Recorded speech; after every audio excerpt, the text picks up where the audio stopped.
Rain poured down on the downtown street, turning Monday morning into chaos. Gabrielle Winters sat stranded on the sidewalk watching her wheelchair's front wheel spin uselessly. 32 years old, with light brown hair now soaked and clinging to her visage, wore a turquoise blazer over a cream dress. Professional together except for the broken wheelchair that refused to move. Gabrielle checked her watch. 8:45ish. Had 15 minutes to get to Sterling Innovations for her first day as the new sea of people rushed past with umbrellas. No one stopped, no one lookage was invisibly. Gainably had learned this lesson over the 5 years since the accidental drunk driver. A shattered spinny life completely changed. Most people looked away from wheelchair sprint not to see made excuse, but she had fought too hard to let a broken will stop her. Now excuse me, a voice said, do you need help? Gabrielle looked up. A man knelt beside her.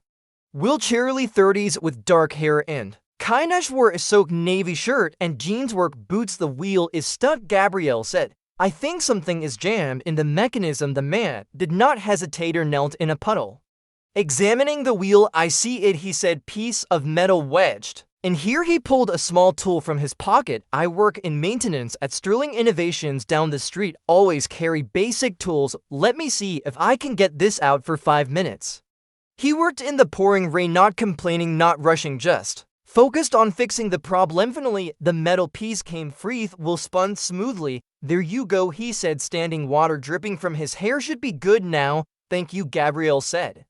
I really appreciate it. Of course, the man replied. I am Lucas, by the way. Lucas Hayes. Gabrielle. Lucas smiled. Well, Gabrielle, hope the rest of your day is drier than this. He jogged off towards Sterling Innovations. Discipline. Into the rain, Gabrielle made it to the building with 2 minutes to spare. Executive assistant met her in the lobby. Ms. Winters, welcome. We have been expecting you. The board is waiting in the conference room. An hour later, Gabrielle finished meeting with the board, outlined her vision for the company, answered their questions, impressed them with her knowledge and confidence.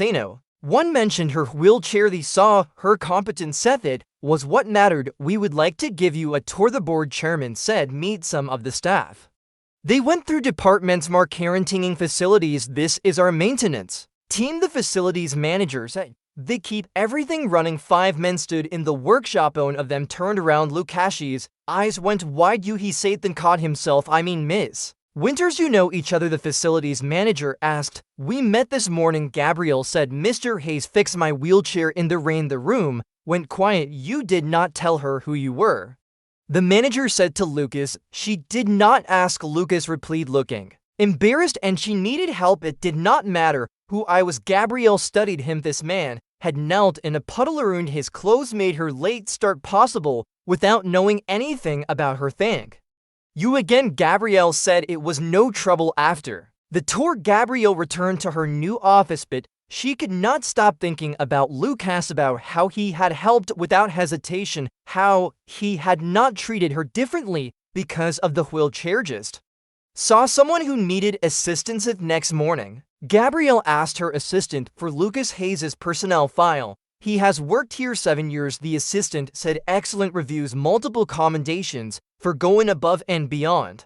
Never late, never absent. That afternoon, Gabrielle visited the maintenance workshop. Lucas was repairing a door. Mr. Hayes, she said, may I speak with you? Of course, Ms. Winters. He set down his tools. They went to a quiet corner. I wanted to thank you properly, Gabrielle said, for yesterday. You already did.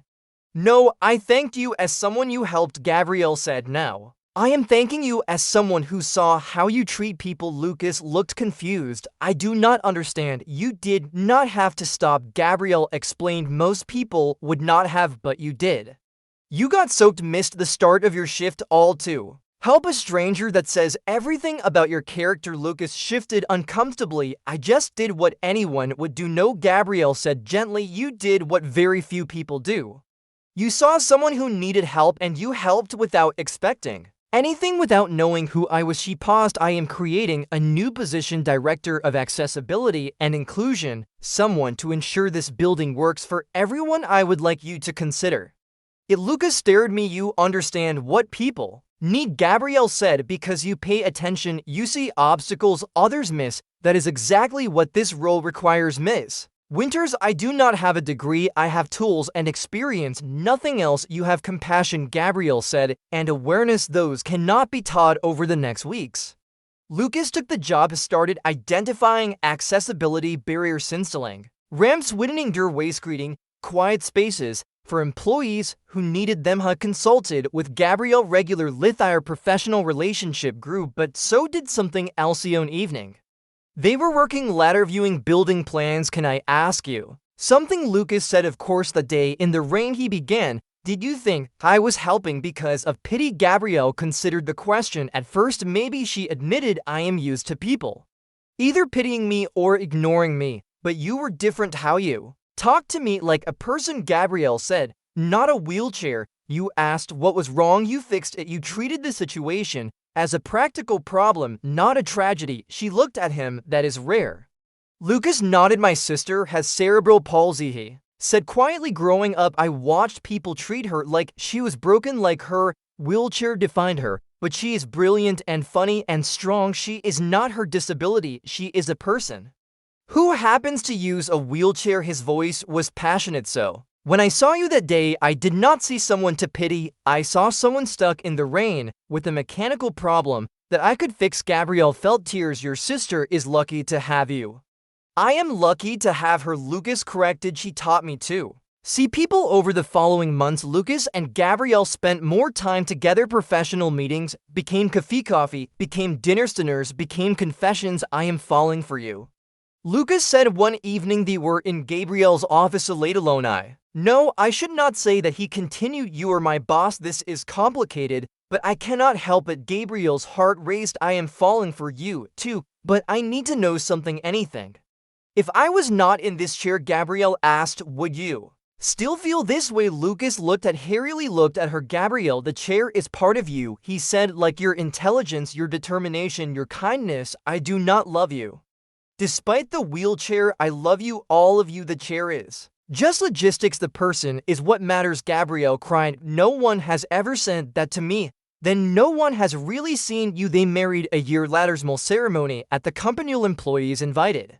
At the reception, Gabrielle gave a toast. 18 months ago, I was stuck in the rain, she said. My wheelchair broken, running late for the most important day of my career. People walked past. No one stopped. No one helped. She looked at Lucas. Then a maintenance worker knelt in a puddle, ruined his clothes, fixed my wheel, and changed my life. He did not know I was about to become his boss. He just knew I needed help. She smiled through tears. Lucas, you saw me, not my wheelchair, not my limitations, just me. That is the greatest gift anyone has ever given me. Lucas stood and kissed her. Later, when guests had left, Lucas and Gabrielle sat together. Do you ever think about that day, he asked. Every time it rains, Gabrielle said. Do you? Every time I see a wheelchair, Lucas replied. I think about how lucky I am that your wheel broke, that I happened to be there, that I carried my tools that day. He took her hand. That I got to meet you, the you that most people do not take time to see. Years later, when people asked how they met, Lucas would say, I fixed her wheelchair in the rain. Best repair job I ever did. Sometimes the smallest acts of kindness change everything. Sometimes helping a stranger leads to finding home, and sometimes the person you stop for in the rain becomes the person you cannot imagine life without. If this story touched your heart, please like and share it with someone who believes in seeing people beyond their circumstances. Subscribe for more stories about compassion and unexpected love. Comment and tell us about a time when someone truly saw you. Your story might inspire someone to look beyond the surface today.